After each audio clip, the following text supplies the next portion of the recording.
Hey guys, I'm going to teach you how to knit this super cute hat. I'm going to be using a chunkier yarn and size 9mm knitting needles. I'm also going to be using a crochet needle to tie everything together once I'm done. So I recommend using an 8 to 9mm crochet needle as well. So I'm going to do the knit stitch and the purl stitch, which you can probably see up here. But if you feel like you need a little bit of help with either before getting started, check out my tutorials. But let's get started. To knit a hat, the first thing you're going to do is you're going to create the slip knot. So that's just where you make a little circle and pull a knot through. And this is the very first stitch of your project. So slide it onto your left hand needle. And then you're going to cast on. So for this particular hat, I'm going to do 40 stitches across. That will end up making a hat that is the perfect size for an adult with a smaller head or an older child. But if you want a much bigger hat, I would say go for 45 to 50 stitches. Just as a forewarning, the hat, as you make it, will look a little bit narrow, but it does stretch out. So don't worry too much about that. So I'm going to go ahead and start casting on.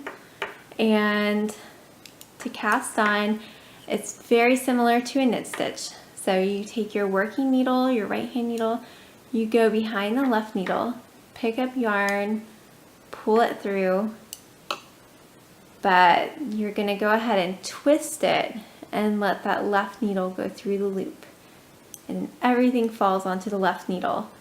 And you continue to do that until you have 40 stitches across. So it's going to be 4 knit stitches, 4 purl stitches, 4 knit stitches, 4 purl stitches, all the way down. So I'll have 10 rows, or 10 columns in each row.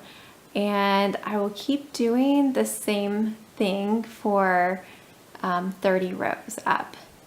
So let me get you started and show you exactly what I'm doing. So I'll start off doing the knit stitches. So I'm going to do 4 of these to make my first column.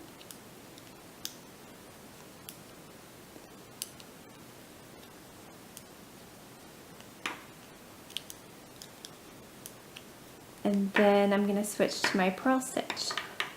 So every time I'm switching, this yarn either goes in the back for the knit or in the front for the purl. So I'm going to start doing my purl stitches. I'm going to do 4 of those. And it's a lot of stitches to have on your needle, so you have to be a little careful that you're not dropping anything. Alright, so I've done a few rows where I'm doing 4 knit stitches, 4 purl stitches, 4 knit stitches, 4 purl stitches, and you can kind of see the columns starting to form. And I'm just going to continue to do this exact same thing for 30 rows. I like to fold my hat bottom over a little bit, maybe by an inch or two. If you like more of a fold to it, I would even go closer to 40 rows. So I'm just going to show you what I've been doing, and it's pretty much the same thing as I was doing before, just 4 knit stitches.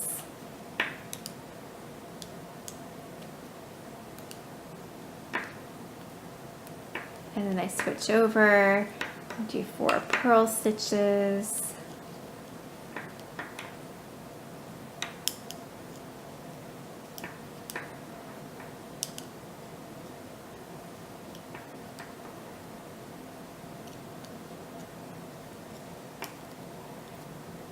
I'm always having to adjust these loops on my working needle to make sure that they don't start sliding off. If you ever forget where you are in terms of whether you should be doing a knit or a purl stitch, just know if the needle is pointing away from you and you see the braid, then you're supposed to do the knit stitch. If the needle is pointing away from you and you see the knots, then you're supposed to be doing the purl stitch. So I see the braids, so I'm going to do 4 more of the knit stitches and then switch over and do my purl stitches. Alright, so I have finished crocheting my 30 rows, and I've continued to just keep this column design where I have 4 purls, 4 knits, 4 purls, 4 knits, and it's 10 columns total. So I've reached the length of the hat that I want, and the width is pretty good as well. Once it's spread out, you'll be able to see all the columns a little bit better. But now it's time to start tapering down the work product because I still have 40 stitches, and at some point I'm gonna have to tie it off in a nice little tie off at the top. So what I want to do is start cutting back by 1 stitch per column. So by the end of this next row, instead of having 40 stitches all the way across, I'll only have 30.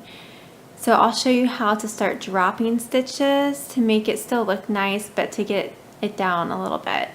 So what I'm going to do, so I'm starting with my knit stitch. So I'm going to do 2 normal knit stitches.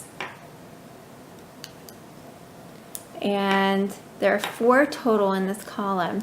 So what I'm going to do is, instead of just picking up 1 loop, I'm going to pick up 2. And just pull 1 loop through those 2 and let those 2 just slide off. So now I only have 3 on my right hand needle instead of the 4 that I otherwise would have had. So I switch over to my purl stitch now, and I'm going to do the first 2 normally.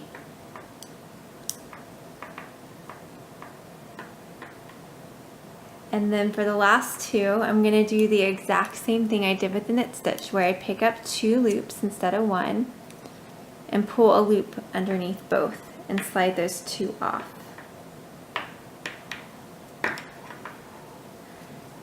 And then I switch back to my knit stitch and do the first 2 normally. And the last 2, I'm dropping 1, so I pick up 2 loops and just pull 1 loop through and drop those 2. And then I switch back to purl and I do the same thing over again.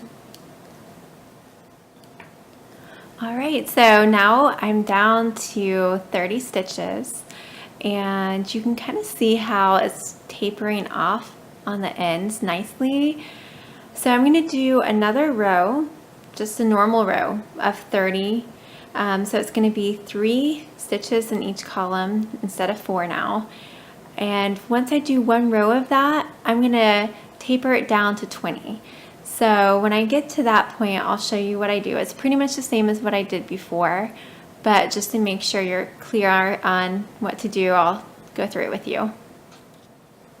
Okay, so I'm coming to the end of my normal row that I did after tapering off. So I still have 30 stitches. And once I'm done with this row, I'm going to show you how to taper down to 20 stitches. So I'm doing 3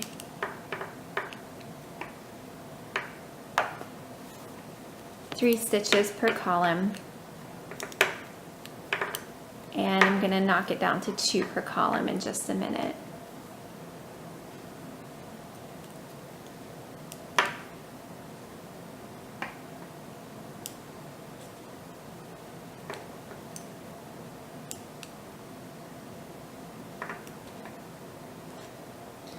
All right,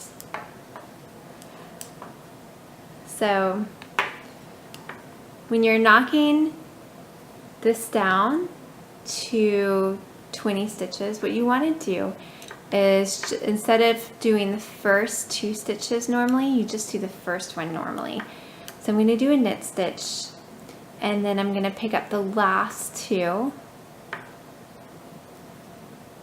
and pull a loop through and drop those two off the needle. So it's very similar to what you did before, except you're just working the first one normally this time instead of the first two.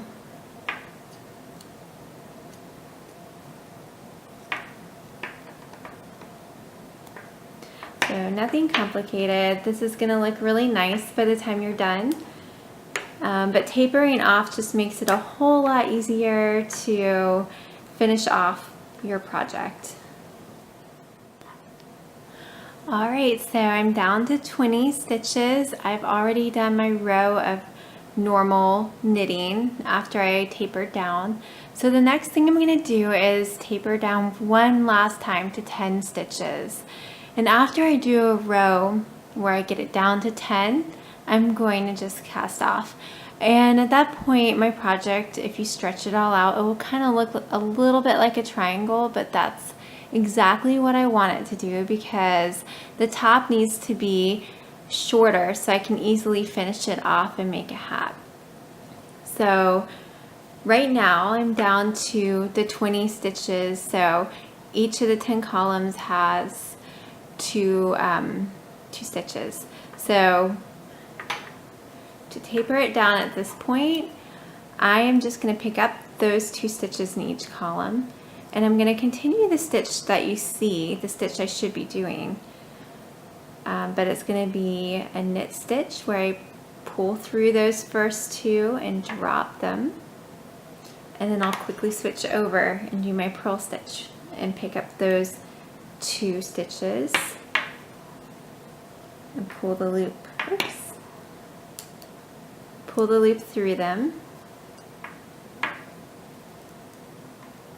and then I'm going to let those 2 fall off.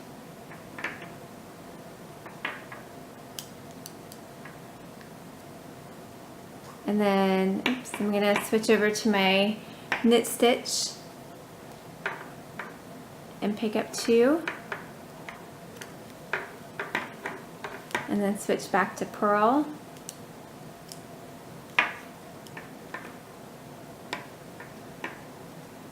And just keep switching back and forth, and you're always picking up just the first 2 that you see now.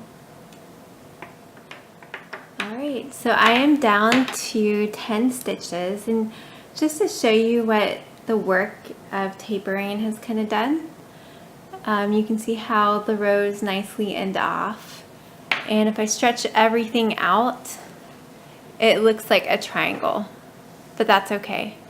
So I'm going to cast off, and then I'm going to switch over to using a crochet needle to tie everything together.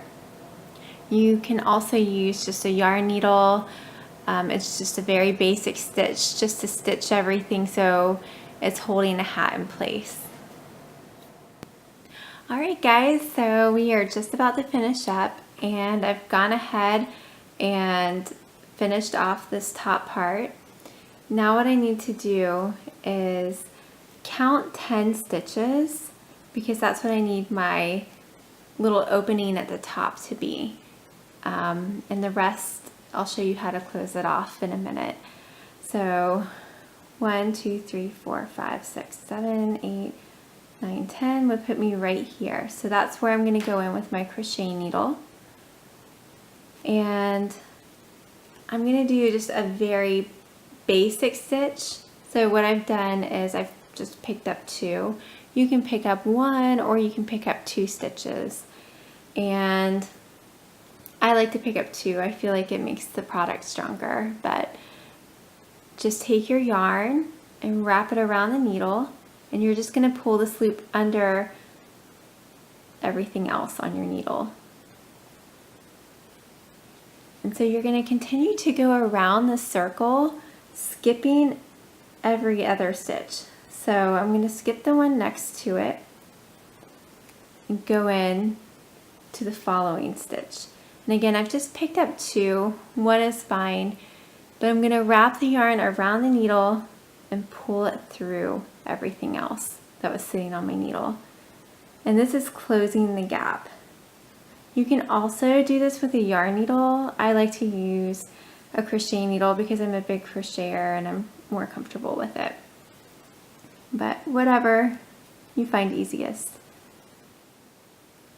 And you do that until your gap is closed.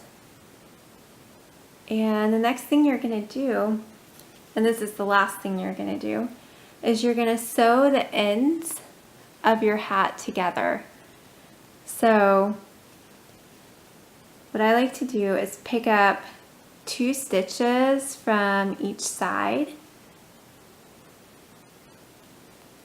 and then wrap my yarn around the needle, and I'm going to pull it through everything else sitting on my needle. And so it's going to kind of make a little bit of a bulky end, but that's okay because I flip the hat inside out so you don't see any of this once you're really done. So just going through 2 loops, sometimes it's 1, whatever's easiest to pick up. Usually it's 2 though. And then same thing on the other side. And try to make sure that you're staying at about the same height on either side so you don't end up with a loppy border. So I'm just pulling through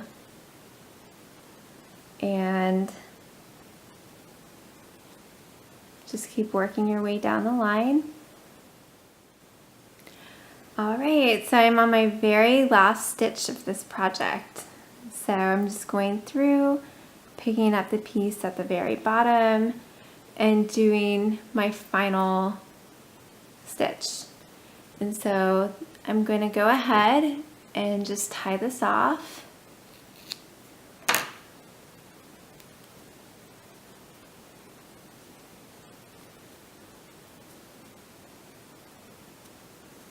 And I have 2 loose ends right here, or they're not loose, but they're tails, and I don't want to see those. So what I'm going to do is just pull them through a couple of stitches to hide it, and then I'm going to cut whatever remains so you don't see it. And I'll do this with this one too.